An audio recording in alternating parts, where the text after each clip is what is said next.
آزاد کشمیر سے مسلم لیگ نون کے وزیر قانون سردار فاروق طاہر نے عمرے کی سعادت حاصل کر لی۔ جدہ میں ان کے اعزاز میں پروقار عشائیہ دیا گیا جس میں لیگی عہدیداروں اور کارکنوں کے علاوہ کمیونٹی کے کردہ افراد شریک ہوئے۔ ریاض چودھری کی یہ رپورٹ دیکھیے۔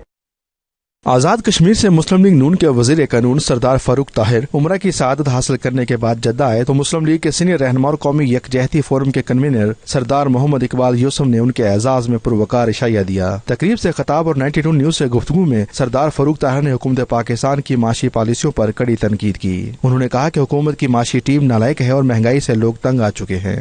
ضرورت اس وقت یہ ہے کہ معاشی استحکام اور اس کے ساتھ ساتھ سیاسی استحکام ہو۔